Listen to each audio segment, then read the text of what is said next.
sommes le 31 mars 2014, il est 20h. Bonsoir à tous, bienvenue à cette principale édition. Tout de suite les titres. Dans l'actualité ce 31 mars, le virus, Ebola, sécurité et sensibilisation, les premières armes pour lutter contre le fléau. Dans les marchés, certaines denrées alimentaires se font de plus en plus rares, une conséquence directe de la fermeture des frontières sénégalo-guinéennes. Coup de projecteur sur l'insécurité et l'insalubrité dans certains quartiers de la capitale, c'est le cas à Wakhinane, où des agressions perturbent le sommeil des habitants. Au Mariste, ce sont les eaux usées qui dérangent les populations. Tous les détails dans ce journal. Et puis l'actualité hors de chez nous en France. Sans surprise, Jean-Marc Ayrault a remis sa lettre de démission au lendemain de la défaite retentissante du PS au municipal. Manuel Valls, ex-ministre de l'Intérieur, et le Premier ministre du gouvernement Hollande. Vous en saurez un peu plus au cours de cette édition. Voilà pour les titres. Le développement, c'est dans un instant.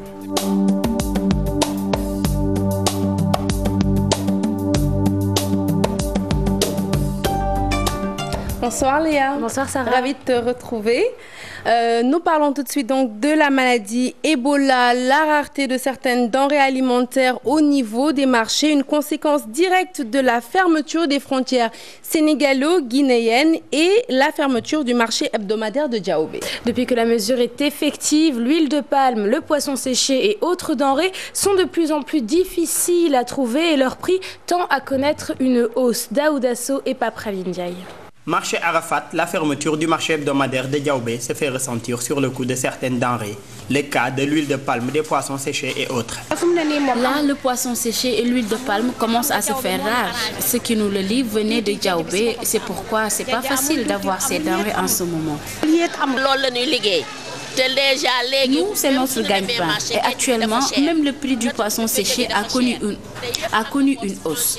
Les autres denrées provenant de Diaobé aussi, car ça vient de la frontière. Et cela nous inquiète vraiment. C'est difficile, nous n'arrivons plus à nous en sortir.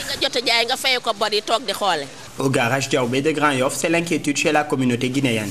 L'on se plaint des désagréments causés par la fermeture des frontières. Que ce soit les chauffeurs, les apprentis, les syndicats de transporteurs, nous sommes tous fatigués par la fermeture des frontières. Pour ceux qui ont leur famille en Guinée, c'est compliqué. Certains avaient laissé la dépense quotidienne pour une semaine, mais avec cette décision des autorités, leur famille risque d'avoir des problèmes là-bas. C'est vraiment dommage. Pas d'incident majeur du côté des chauffeurs. Ils continuent de rallier le Sénégal et la Guinée-Conakry. Mais le terminus, c'est la frontière. Nous continuons de faire le trajet, mais nous n'arrivons pas en Guinée. Nous nous arrêtons à la frontière pour revenir au Sénégal. Les chauffeurs guinéens poursuivent le reste du trajet. Face à la menace de la fièvre Ebola, les autorités sénégalaises ont fermé nos frontières par mesure de sécurité. Une décision saluée par beaucoup. Mais ils se demandent, la fermeture, c'est jusqu'à quand? Sarah, le virus Ebola toujours au devant de l'actualité. Sécurité et sensibilisation, les premières armes pour lutter contre ce fléau. Les populations sont sur le qui-vive. Pour la majorité d'entre elles, la fermeture des frontières est une excellente mesure malgré les pertes financières. Reportage Aïssatou Païfal et Papralindiaï. Chose est sûre, le virus Ebola reste méconnu de la plupart des Sénégalais. Inquiétude et méfiance dans les quartiers de Dakar. La fermeture des frontières au cœur des débats, une décision loin de satisfaire tout le monde. La fermeture de la frontière n'est pas une bonne affaire pour nous. Le poisson séché, l'huile de palme, la pâte d'arachide, autant de produits qui venaient de là-bas. Cela ne nous arrange guère. Nous devons ramener la dépense quotidienne à la maison. Une fermeture qui vient à point nommé pour certains. Je considère que c'est normal parce qu'ils protègent le Sénégal. Pour les autres, peut-être ils diront que ce n'est pas bon de fermer la frontière, mais peut-être la meilleure solution est de fermer la frontière pour trouver les solutions. Parce qu'il n'y aura pas une seule solution, mais il y aura beaucoup de solutions à faire. La prévention et l'hygiène préconisée par le ministre de la Santé, un avis qui est partagé par la population. S'il s'agit de vaccins, le service d'hygiène peut le faire. Bien avant le virus Ebola, nous utilisions de l'eau de Javel et des détergents. Une sécurité renforcée, des règles d'hygiène respectées, la meilleure garantie possible pour tenir à l'écart le virus. Et puis, je vous l'annonçais dans le sommaire, coup de projecteur dans certains quartiers de la capitale. C'est le cas au Mariste, un quartier où il fait bon vivre. N'eût été la stagnation des eaux usées. Aux eaux de pluie de l'année dernière viennent s'ajouter des travaux du ministère de l'Environnement qui empêchent l'évacuation de ces eaux vers le lac. Et pour tous ces désagréments, les habitants en veulent à l'ONAS et au ministère de l'Environnement. Ibrahima Kamara, Papraline Ndiaye. Au quartier Mariste stagnent des eaux usées qui hantent le sommeil des populations. Des travaux du ministère de l'Environnement seraient à l'origine. Le ministère de l'Environnement, ou je ne sais trop qui, a sorti un projet, soi-disant qu'ils veulent mettre en valeur le lac et boucher tout ce qui est eau usée qui doit sortir des maisons. J'ai alerté l'ONAS. Depuis 7 h du matin, je suis en train d'appeler. Personne. La mairie, personne. Brigade de l'Environnement, ils sont venus, ils ont jeté un coup d'œil. Et puis ils sont partis. Jusqu'à présent, ils ne nous ont pas dit ce qu'ils ont fait, ce qu'ils ont à faire. Rien. Et tous les jours, on a le même problème. Cet agent chargé de l'exécution des travaux justifie cet acte par le fait que le lac n'est pas censé recevoir les eaux usées. Le lac est fait pour recevoir les eaux de pluie, mais pas pour recevoir les eaux usées. On a utilisé anormalement ce lac, un déversoir d'eau usée, en le faisant passer par l'avaloir qui a été édifié par l'Ageroute. L'Ageroute, en le faisant, c'était pour faire passer les eaux de pluie et non les eaux usées. Cette initiative de sauvegarder l'écosystème n'est pas du goût des populations. Parce que comment on peut vouloir sauvegarder la vie des animaux qui sont dans le lac et exposer les êtres humains qui habitent dans les alentours? Si on bouche la sortie de la canalisation, l'eau va sortir dans nos concessions. Vous rentrez dans les concessions partout, les gens ne cessent de balayer, de nettoyer, de mettre du grésil. Est-ce qu'on a existé? Ça, je me pose la question. Les eaux usées qui se déversent dans ce quartier cohabitent aussi avec un cabinet de santé et un restaurant. Faisons un détour à présent à Wakhinane 3, un quartier situé dans la commune d'arrondissement de Pikine-Est. Un quartier d'apparence paisible, seule ombre au tableau, des agressions devenues fréquentes ces derniers jours. De quoi inquiéter les habitants Maïmouna Ndiaye et Modou Diop. Voici un quartier flottant au cœur de la commune d'arrondissement de Pikine-Est, Wakhinane 3. Ici, les agressions ont refait surface. Avant, mon mari quittait à 5 h du matin pour aller travailler. Mais maintenant, il reste jusqu'à 6 h au moins. Parce qu'un jour, il a assisté à une agression. Il s'agissait d'une vieille dame qui demandait secours face à un malfaiteur armé de coupe-coupe. 2 jours après, une étudiante a subi le même sort. Les maisons abandonnées ou en construction, refuge des malfaiteurs. Je fais mon petit commerce devant mon domicile, mais à partir de 20 h, je range ma marchandise. Ici, il y a des maisons inhabitées qui renforcent l'insécurité. La réalisation de l'éclairage public, un autre vœu. Nous sommes dans le noir depuis plus de 10 ans. Très souvent, des malfaiteurs volent nos scooters. Nous voulons vraiment la sécurisation du quartier. Pourquoi pas recruter des gardiens. Dans l'espoir de lendemain meilleur, les populations de Wakhinane 3 interpellent les autorités compétentes. Nous parlons de tout à fait autre chose. À présent, les femmes ne seraient pas assez présentes au niveau des instances locales de décision. Ce sont là les résultats d'une étude nationale sur le sujet. Une situation qui serait en partie due à un manque de formation, mais aussi et surtout d'information. L'Union des associations d'élus locaux a décidé de prendre le taureau par les cornes. Elle vient d'organiser un atelier de sensibilisation destiné aux acteurs locaux et portant sur la parité et la participation des femmes au processus électoral. Bintouloum Ndiaye, Tierno Laurent Mendy.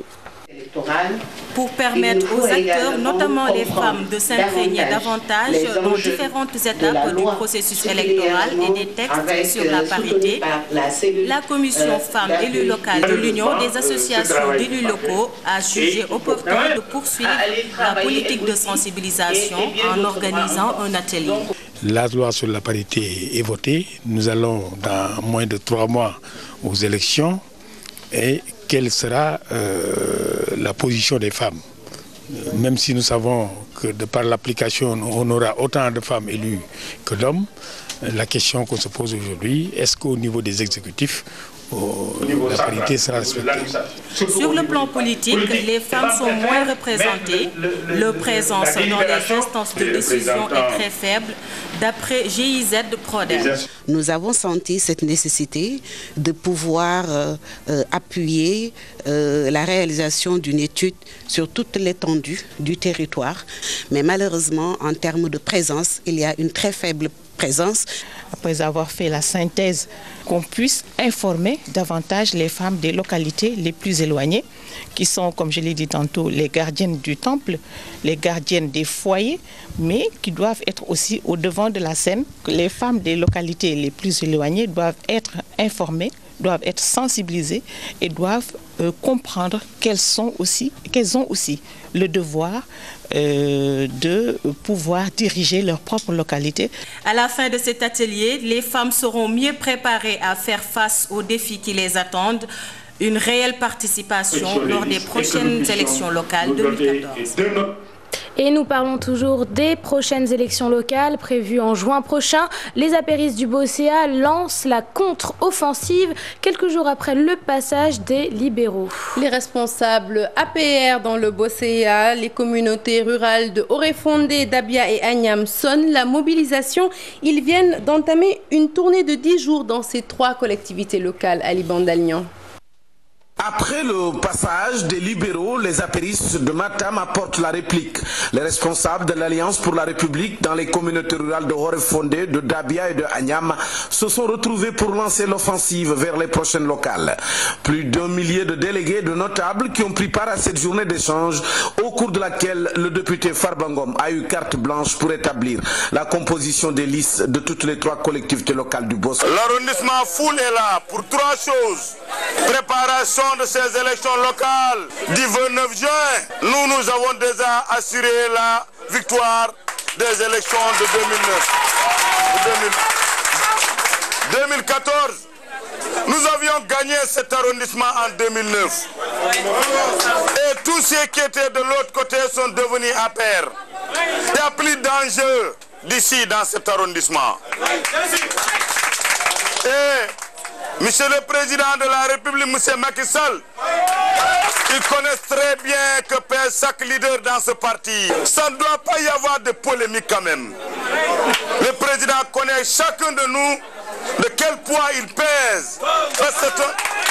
C'est un président qui a été dans tous les villages et villes. Nous, cet arrondissement, aujourd'hui, on m'a même donné la carte blanche de faire les listes des 3 communautés rurales. Il n'y a pas de discussion. Je conseille à mes frères et parents, camarades de parti, de discuter avec les militants pour aller une forte majorité au président de la République. À la suite de cette assemblée générale, les responsables de l'APR, conduits par le député Farbangom, démarrent à partir de ce lundi une tournée dans les 3 communautés rurales du Bocéa. Dans l'actualité également, ce rapport d'Amnesty International, il concerne la peine de mort avec 50% des exécutions en Afrique. Malgré ce chiffre alarmant de l'Organisation de défense des droits de l'homme, l'espoir est permis avec des avancées significatives notées dans le monde. Compte rendu, Salimata Aosek et Mohamed Dia. Le Nigeria, le Soudan et la Somalie ont totalisé plus de 90% des 64 exécutions signalées en Afrique en 2013. Ces États ont à eux seuls commis plus de 90% des exécutions. Dans tout le reste de l'Afrique, notamment en Afrique de l'Ouest, à l'exception notable du Nigeria, on n'a pas connu d'exécution en 2013. La Gambie, qui avait exécuté en 2012, a depuis lors arrêté ses exécutions et est en train d'observer un moratoire. Nous allons continuer la bataille et il y a beaucoup d'espoir parce qu'au Nigeria, un arrêt de la Cour de la CEDEAO avait fait injonction à ces pays d'arrêter les exécutions. Et depuis... Dans le reste du monde, on note aussi une très forte hausse du nombre d'exécutions. Des pays qui exécutent encore de façon massive, des pays comme l'Arabie Saoudite, comme l'Irak, comme l'Iran, comme la Chine, puissent, n'est-ce pas, observer des moratoires et puisse engager un dialogue franc et un débat public franc. Toutefois, une évolution positive est notée en Afrique avec une tendance nette et durable en faveur de l'abolition de la peine de mort. Nous sommes tout à fait optimistes et nous restons déterminés à continuer la bataille pour que des pays qui exécutent encore de façon massive puissent, n'est-ce pas, observer des moratoires et puissent engager un dialogue franc et un débat public franc au sein de la société. L'espoir est tout de même permis car au cours de l'année, de nombreux États ont pris des mesures modestes mais significatives en faveur de l'abolition de la peine de mort.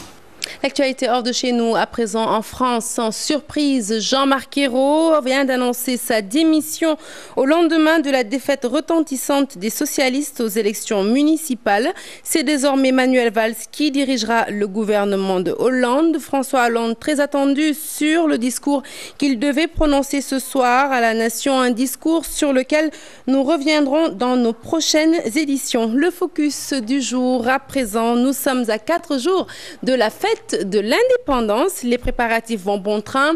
L'allée du boulevard Général de Gaulle, communément appelée allée du centenaire, respire l'air pur en cette veille de défilé.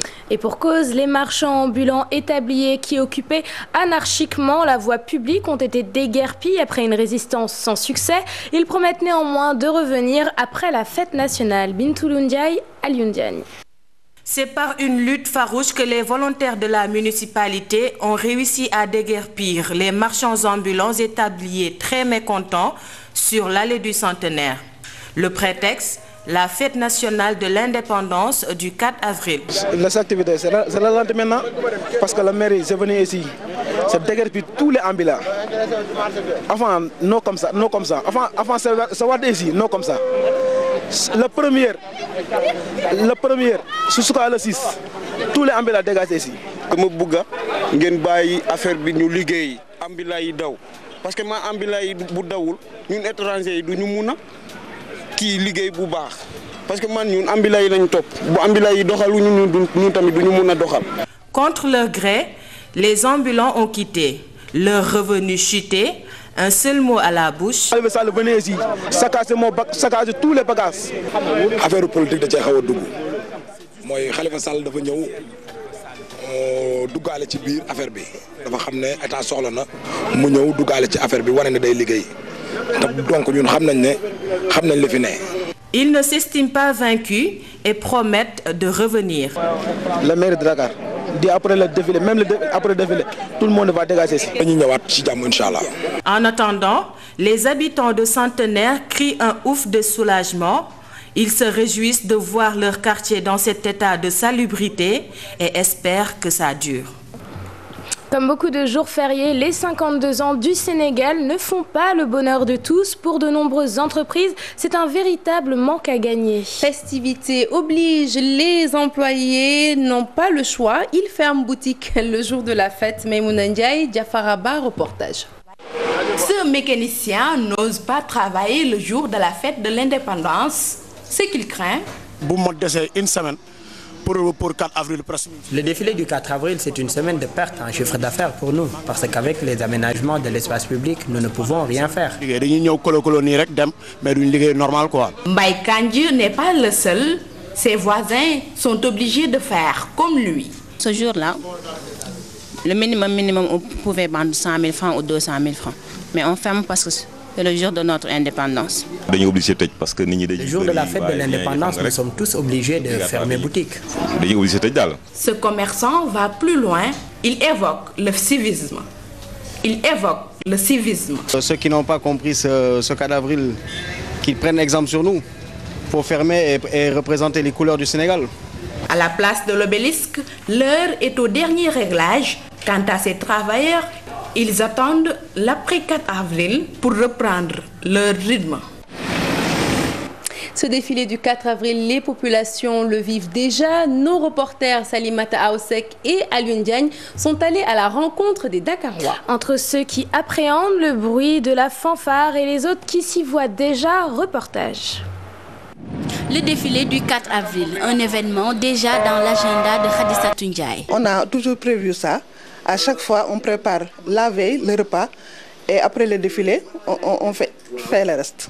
Les riverains des allées du Centenaire apprécient différemment le défilé du 4 avril sur le boulevard. Ce jeune homme, lui, veut tout simplement la délocalisation. Tu as du mal à traverser la rue. Si tu veux sortir pour aller en ville, il n'y a pas de bus. Les cars rapides ne circulent pas. Trop de monde, quoi. Après la fête, il y a beaucoup de saleté dans les rues. Si on pouvait le déplacer, ça serait mieux pour nous. Selon Samba Konaté, le défilé, c'est une fois dans l'année. Donc, il faut contribuer à sa réussite. Pratiquement, ça ne me dérange pas, quoi. Le jour de l'indépendance, on est indépendant. Donc, chaque personne doit faire ce qu'il veut ce jour-là. Les préparatifs du défilé vont bon train sur les allées du Centenaire. Si les uns l'attendent avec impatience, d'autres par contre s'inquiètent du fait du ralentissement de leurs activités le jour J.